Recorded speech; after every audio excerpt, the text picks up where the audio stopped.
Newton के गति के नियम। तो आइजैक न्यूटन ने 1687 में एक पुस्तक लिखी थी प्रिंसिपिया, जिसमें उन्होंने गति के 3 नियम दिए थे।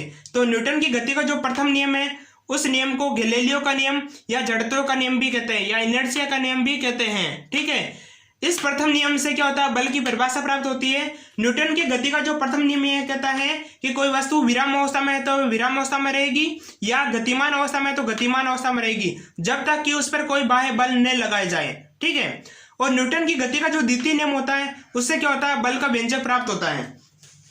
यह नियम यह कहता है कि किसी वस्तु पर आरोपित बल होता है जो उस वस्तु के द्रव्यमान व बल की दिशा में उत्पन्न त्वरण के गुणनफल के बराबर होता है। ठीक है, और न्यूटन की गति का जो तृतीय नियम है उसको क्रिया प्रतिक्रिया का नियम भी कहते हैं, या यूं कह दो कि प्रत्येक क्रिया के बराबर परंतु विपरीत दिशा में प्रतिक्रिया होती है। यह न्यूटन की गति का तृतीय नियम